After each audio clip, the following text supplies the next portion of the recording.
All right, in today's video, we are working on a Firman W3650IR generator, inverter. I don't even know what they call these. It's like it's locked up. It's like something is bound the engine. So we're gonna do some troubleshooting and try to figure out what is going on. Actually, don't get too many Firman generators in. You want to get Yamahas, DeWalt's, Hondas. I think Firman's a pretty, I don't know, they've probably been around for a bit, but I think it's a pretty new brand. But let's just remove this side panel and we'll go from there. So we'll start with removing the spark plug.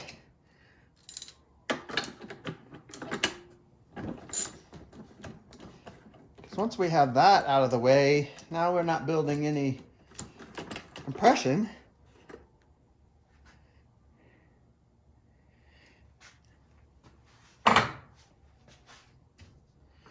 And we'll see if it pulls over or not.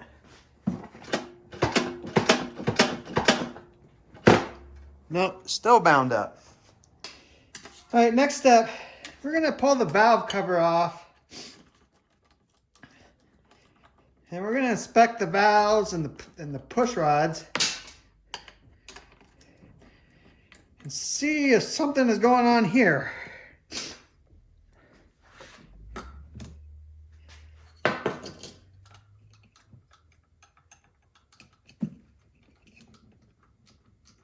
All right, well, I can push the valve in and the spring is returning.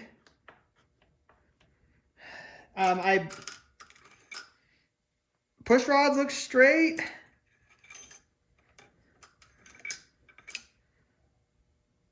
I don't see any damage on them. Of course, the gasket for this is just falling apart. But we still can't pull the engine over.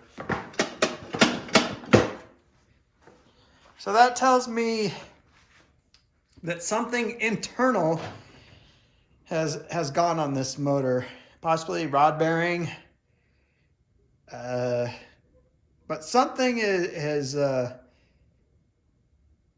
busted in there.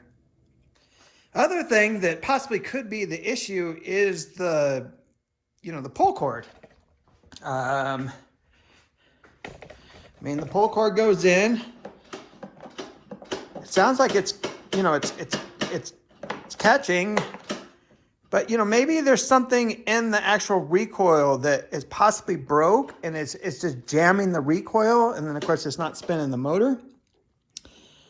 It's a fun job getting in there, but at this point, this thing's a big paperweight if you can't pull it over.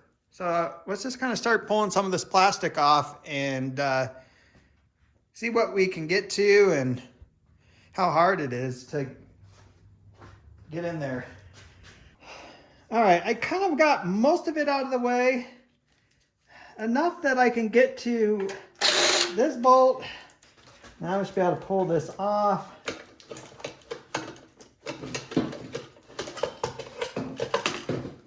Now I can manually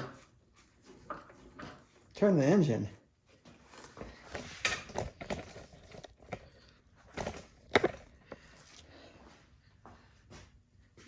So this is the way we're turning it clockwise. So when we pull that cord, we're pulling it clockwise, and that's where it's binding.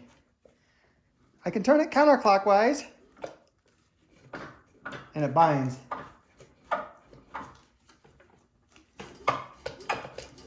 Tells me the rod bearing. Yeah. Hear that?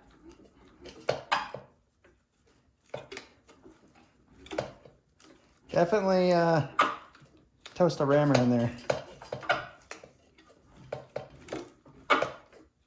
Yeah, you kind of get a revolution out of it, and it's hitting something. It's almost like it's hitting the head. Interesting.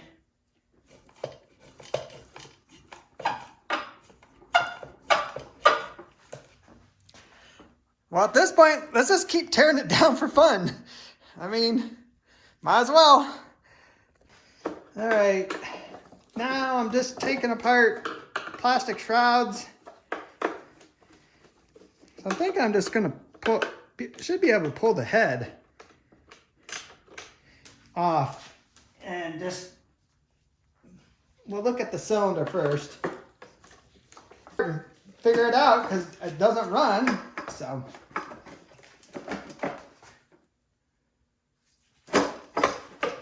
Come on. Well, ladies and gentlemen, oh, you always don't get the story too from the customers to tell you really what's going on. I was told this was running. Was it running 10 years ago, 5 years ago, 1 month ago? I don't know. But look at all this, like, carbon buildup. It's flaking off. Almost looks like rust. Or it could be, you know, dirt. And if you look, I'll show you here. In the case, look at all this dirt. I mean, that's dirt. And of course it's built up because here's where your oil drain is, here your oil fill. So oil will get in there. That's very typical when we work on these. I mean, there's this little hole that opens up right in the bottom right there. But when I service, say, something like this guy, this little Honda, you know, I'm gonna get oil in there.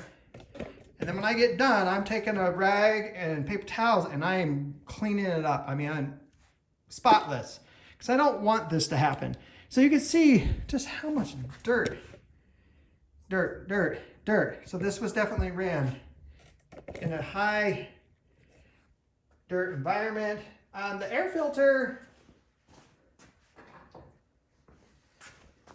it looks okay. But this is easily, you know, bought new and replaced. But right here, moving the camera around, craziness. See all this? There should not be dirt in the top of the cylinder. That is what is causing our problem.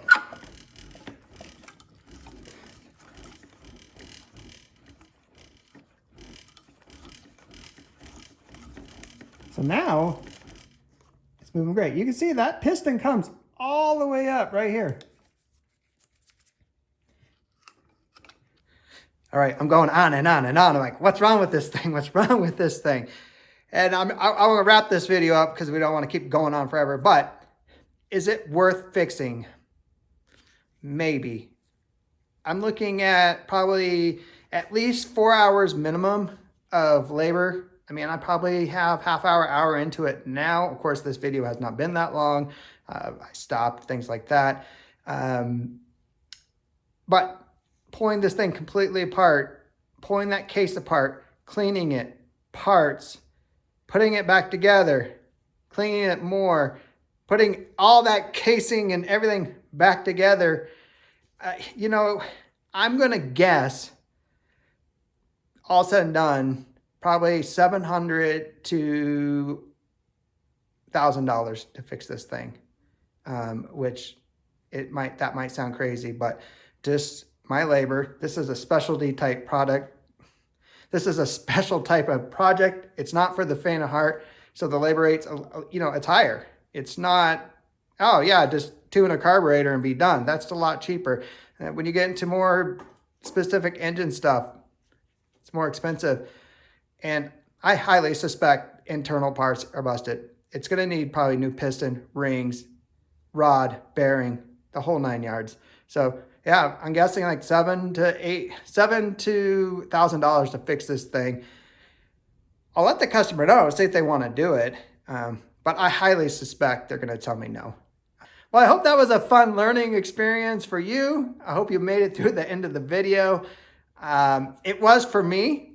I think this is the first time I've ever found dirt in the top of the cylinder, and that's what that piston was hitting. It couldn't move anymore.